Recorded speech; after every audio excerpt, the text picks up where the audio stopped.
A total lunar eclipse is happening tomorrow, Tuesday, November 8th, 2022 at 12:02 Seattle time. Let's talk about it. Taurus Scorpio axis is where this is taking place, and I am thinking animal versus human, Venusian and animalistic nuclear dualities and opposites, the dichotomies there. Internal power struggles, the splitting of the opposites, beauty, decay. Happening on the North Node with Rahu being the head of the dragon. Our desires.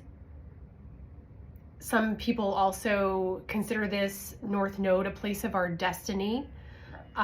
So where are we desiring to move into? What deep desires have we always had internally that we've never acted upon, and they may remain like hungry ghosts within our lives? Uranium is primordial. It was in existence in our interstellar creations before Earth was even formed.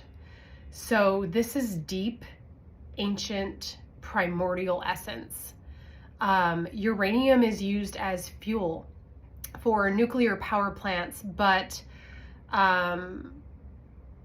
also nuclear medicine. So while it has this side that it can be very destructive in nuclear weaponry or powering naval ships or submarines that are used for war, there's also this other side of uranium that is used in medicine for providing diagnostic information about the functioning of organs and how to treat them.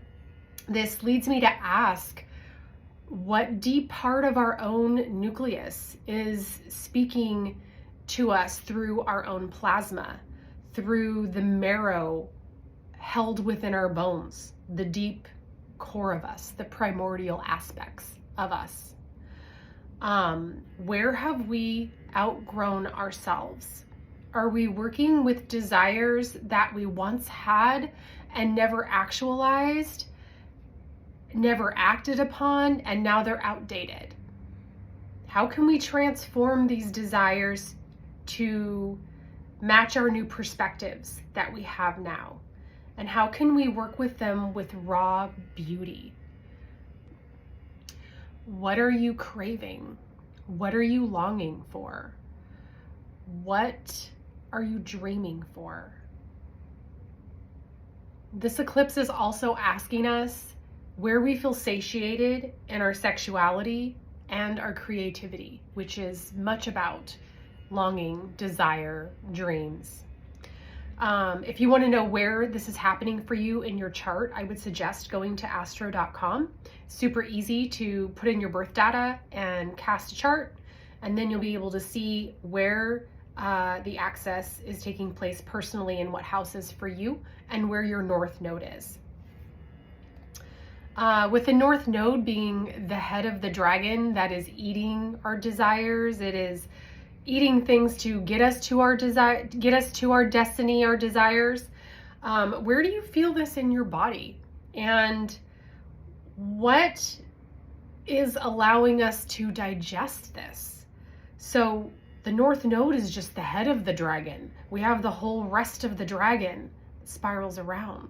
So what are the things that are allowing us to digest this information and to actualize our destiny? Without fully actualizing these desires, we talked before about hungry ghosts, and that's kind of what these desires could be if they're not acted upon and actualized in the Taurus nature of our earthly existence. They can turn into addictions, whether it's deep, dark addictions to alcohol or drugs or numbing, or however we numb. Many ways we can do that. We can do that through alcohol. We can also do it through exercise. We can also do it through social media. We can do it through Netflix. So how does it feel when we consume social media? Where do you feel that in your body? How do you feel after eating a really decadent meal or a really decadent flourless chocolate torte? Do you feel satiated, or are you craving more? Is it just a fix? How can you somatically work with the hungry ghost and our impulsive desires? Scorpio requires that we dig really deep, and these desires will not feel satiated unless we do so. Gabor Mate has some very good information. He speaks about hungry ghosts. He's written some books on it, and I've also found some information on YouTube you could probably Google. Moon food, interesting topic, but what are we feeding the moon through our habituations? What are we feeding the moon through the emotional stories that we tell ourselves and others? Maybe they're about why we can't do something or why we are this way. Are these stories even true? Were they ever true? What are you feeding the moon? What will be eclipsed? What do you want to be eclipsed? Where are we fascinated with novelty and new? Novelty and new is brilliance. But if we're only ever desiring for more of that, we're never feeling satiated. What does that mean for you? Uranus on the North Node is allowing us the energy to quantum leap, to make big, big jumps in our lives. This huge nuclear, primordial, electric energy gives us so much power if we know how to work with it. It can also be very explosive and destructive. So we can't bypass over things. We need to work through them. And the coolest thing about quantum leaping is that it feels like you may have leapt over something, but you're just really understanding and integrating something very quickly and moving through it without bypassing. The tension that you may feel between the opposites happening here, between desire and actualization, or beauty and decay, what's leaving your life and what you want to come in, this tension needs your attention. And if Venus is repressed, she creates destruction. So it's really important that we do not bypass our Venusian nature, and that we work with her through this eclipse. Mercury is very close by Venus. In this eclipse, it is almost cazimi. And Mercury is assisting us to clarify and to articulate this information and how our relationships to ourselves are transforming, how our relationships with others may be transforming and shifting and changing. Uranus is sudden change, shock and awe, unexpected things, surprises. It is also an internal spark of electricity magnified within.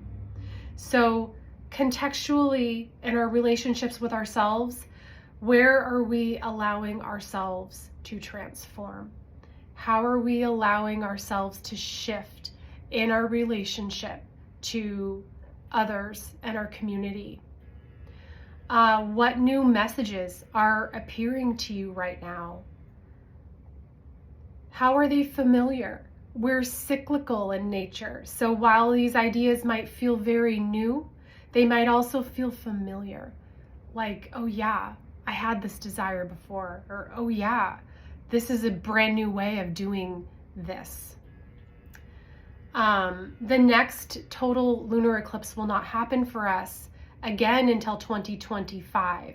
So this is giving us a very powerful 2 years of transformational energy to make big shifts, big jumps, big actualizations in our lives. And I wonder what our lives will look like in 2025 if we are able to digest this information internally and create externally on an individual level, which then spreads out to community and the collective. I do wonder about that. I am wishing you a beautiful eclipse. And one of my favorite astrologers, Rick Levine, has this beautiful quote that he says, which is, think cosmically and act locally. And I think that's so important because that's really what we need to do with this cosmic information if we are going to transform on our earthly existence in a beautiful way. So wishing you all the best. Take care.